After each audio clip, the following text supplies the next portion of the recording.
안녕하세요. 공감 스토리입니다.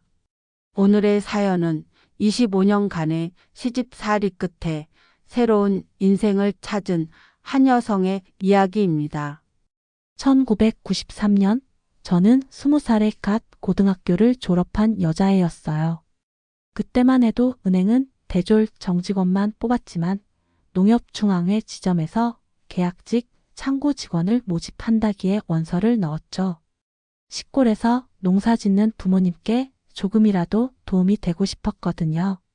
당시 은행에서 일한다는 건 꽤 괜찮은 직장이었어요. 봉급 날이면 최진실 씨가 입은 것 같은 블라우스도 사입고 퇴근 후엔 친구들이랑 노래방에 가서 박진영 노래도 불렀죠. 토요일 오후엔 대구 시내 구경도 가고. 솔직히 말씀드리면 전 그때 최진실 씨처럼 예쁜 옷 입고 멋진 사람 만나서 결혼하는 게 꿈이었어요. 그러다 1995년 봄 우리 지점에 새로 부임한 과장님을 만났어요. 당시 33이었던 남편은 지방대에 나와서 엄청 열심히 일해서 승진했다고 하더라고요. 키도 크고 말수는 적었지만 착해 보였죠. 위경주 씨 이따 퇴근하고 식사하실래요? 역 앞에 설렁탕집이 맛있대요. 그렇게 시작된 연애는 달콤했어요. 퇴근길이면 늘 저를 기다렸고 약속이 없는 주말이면 동네 맥도날드에서 햄버거 세트 하나 나눠 먹으며 수다 떨던 그 시간들. 그땐 정말 행복했어요. 우리 결혼할까? 경주 씨와 평생을 함께하고 싶어. 오빠 전 아무것도 준비된 게 없는데. 괜찮아, 우리 함께 만들어가면 되지. 나만 믿어. 결혼은 1996년 봄에 했어요. 시댁은 경북 안동 근처 집성촌의 종갓집이었는데 시어머니는 첫 상견례부터 못마땅해 하셨죠. 은행 다닌다길래 은행원인 줄 알았더니 계약직이라고? 거기다 고등학교만 나왔다고? 당시 입사한 지 얼마 안 되었을 때라 돈을 많이 못 모아 시어머니께서 요구하는 예단과 혼수를 할 돈이 모자랐어요. 친정어머니가 고구마 농사 지어 모은 돈이랑 적금 깨서 겨우 맞췄죠. 결혼식 날 시어머니는 제게 금 1돈짜리 목걸이를 걸어주시면서 말씀하셨어요. 내가 해줄 수 있는 건 이게 전부니 우리 집에선 아무것도 바라면 안 된다. 종갓집 며느리니까 이제부터 몸가짐 조심해라라고 하셨는데 그때는 그 말씀이 무슨 뜻인지 잘 몰랐어요. 결혼식은 시댁 체면 때문에 제법 거창하게 치렀어요.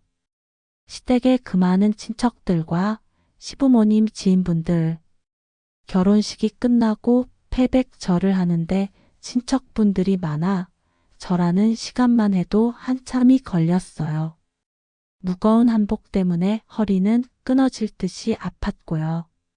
그렇지만 자상한 남편과 행복한 미래를 꿈꾸며 힘든 것도 모르고 결혼식을 끝냈어요.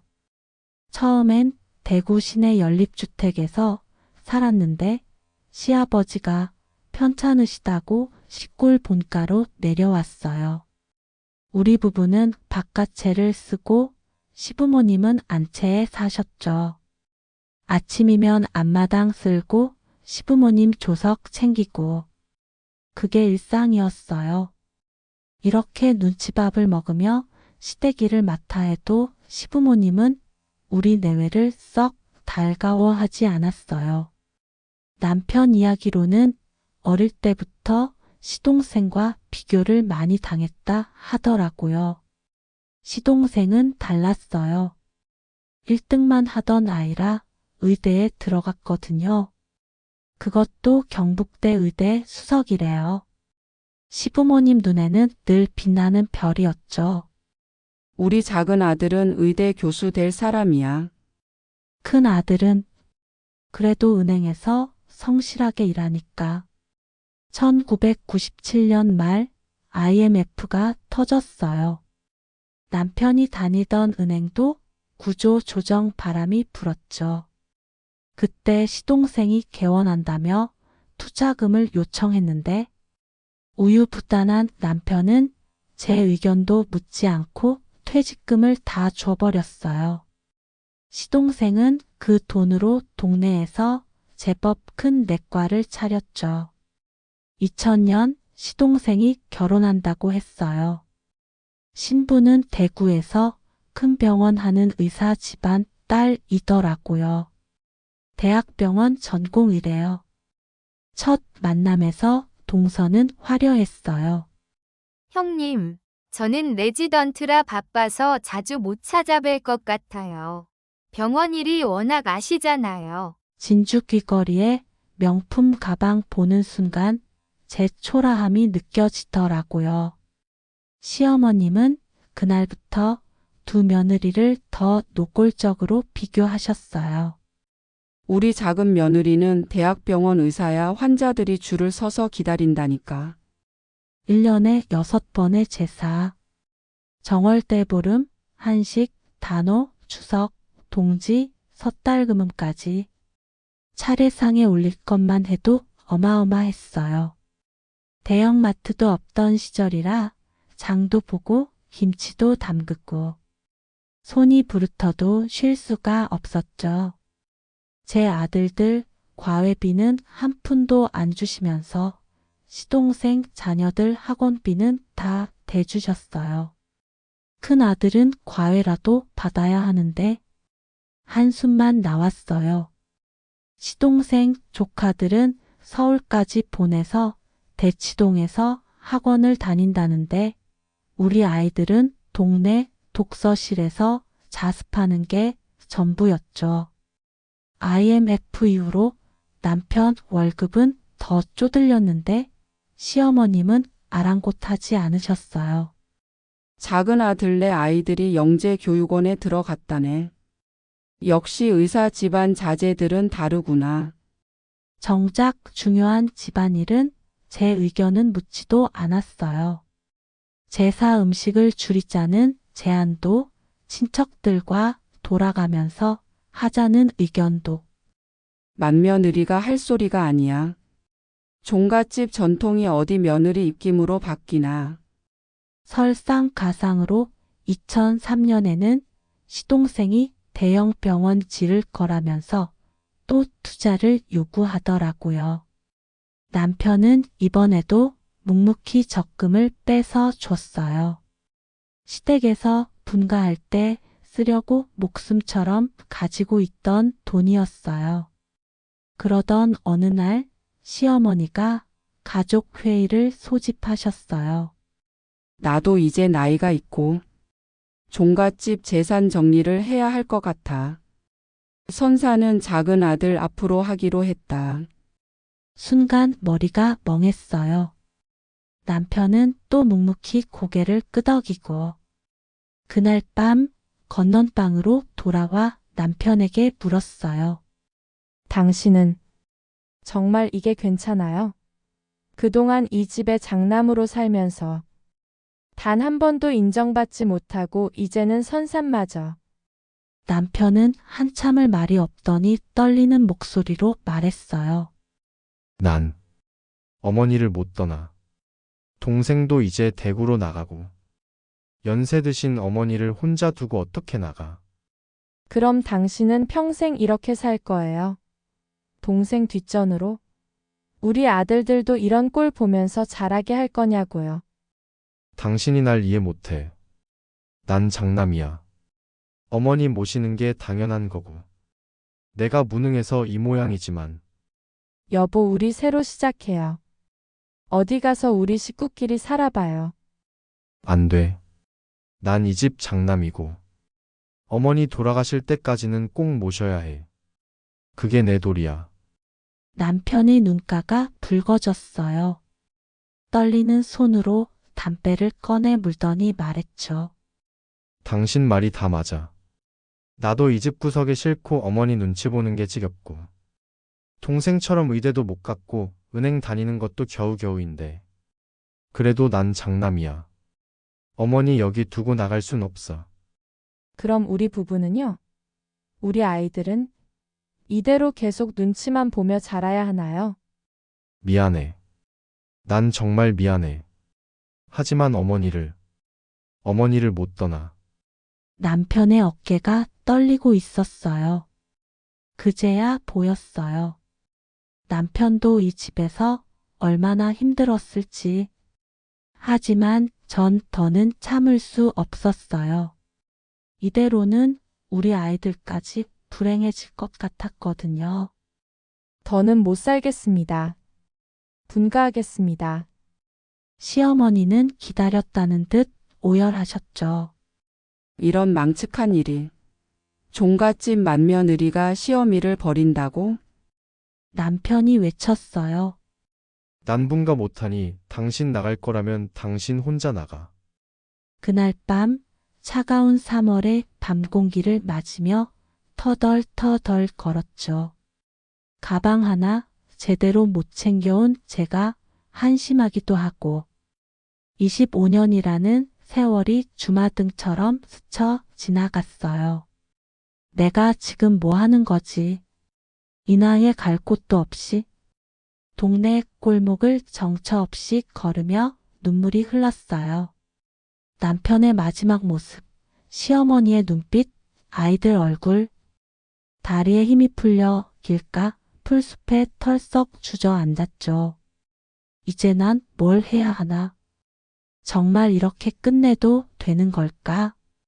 그날 밤 차가운 3월의 밤 공기를 맞으며 터덜터덜 걸었죠. 가방 하나 제대로 못 챙겨온 제가 한심하기도 하고 25년이라는 세월이 주마등처럼 스쳐 지나갔어요. 내가 지금 뭐 하는 거지? 이 나이에 갈 곳도 없이 동네 골목을 정처 없이 걸으며 눈물이 흘렀어요. 남편의 마지막 모습, 시어머니의 눈빛, 아이들 얼굴, 다리에 힘이 풀려 길가 벤치에 털썩 주저앉았죠. 불현듯 시집 올 때가 생각났어요. 웨딩드레스 입고 자상한 남편과 축하해주는 친구들, 꿈에 부풀어 있던 그때. 누가 알았을까요? 제 인생이 이렇게 될 줄을. 버스터미널 근처를 서성이는데 누군가 제 이름을 부르더라고요. 형님, 이 시간에 여기서 뭐 하세요? 돌아보니 사촌 동서였어요. 보자마자 왈칵 눈물이 쏟아졌죠. 동서난난. 우리 집으로 가요. 이 시간에 어딜 가겠어요? 작은 아버님 댁은 달랐어요. 시골 한옥이지만 마당에 감나무도 있고 툇마루엔 고양이도 한 마리 살았죠. 작은 어머님은 아무 말씀도 안 하시고 따뜻한 방을 내주셨어요. 일단 푹 쉬어. 내일 이야기해도 늦지 않아. 그날 밤 꿈도 없이 깊이 잠들었어요. 아침에 눈을 떴을 때는 햇살이 문을 비추고 있었죠. 작은 어머님이 부엌에서 된장국을 끓이시는 냄새가 코끝을 스쳤어요. 일어났어? 세수하고 와. 밥 먹어야지. 마루에 앉아 식사를 하는데 문득 울컥하더라고요. 25년 동안 늘 남을 위해 밥상을 차렸는데 누군가 차려준 밥을 먹는 게 어색했어요. 일주일 정도를 그렇게 지냈어요. 아침이면 작은 어머님과 텃밭에 나가 상추도 따고 저녁엔 마루에 앉아 고양이도 쓰다듬고 그동안 잊고 있던 일상의 소소한 행복을 다시 느꼈죠. 어느 날 사촌 동서가 저녁을 먹고 마당에 나와 앉았는데 제 앞날을 걱정하더라고요. 형님, 앞으로 뭐 하고 살지 생각해 봤어요. 제가 볼 때는 미용이 좋을 것 같은데. 미용. 그래요. 저도 미용실 다니면서 보면 요즘은 50대, 60대 원장님들도 많아요. 기술만 있으면 나이가 오히려 강점이 될 수도 있어요. 게다가 형님, 옛날에 파마 말아주는 거 손재주 좋다고 소문났잖아요. 그 말을 듣고 보니 새로운 희망이 보이는 것 같았어요. 사촌 동서가 아는 미용학원도 소개해주고 처음 실습할 때는 자기가 모델이 되어주겠다고도 하고 그때 작은 아버님이 저를 부르셨어요. 내가 아는 변호사가 있는데 한번 만나볼래? 25년이면 내 몫이 있을 거야. 그제서야 알게 된 놀라운 사실. 우리가 살던 집이 사실은 작은 아버님 소유더라고요. 시할아버지께서 작은 아버님 앞으로 등기를 해두셨다면서. 아버님이 돌아가시기 전에 그러셨어. 종손이라고 큰아들만 믿다가는 집안이 망할 것 같다고.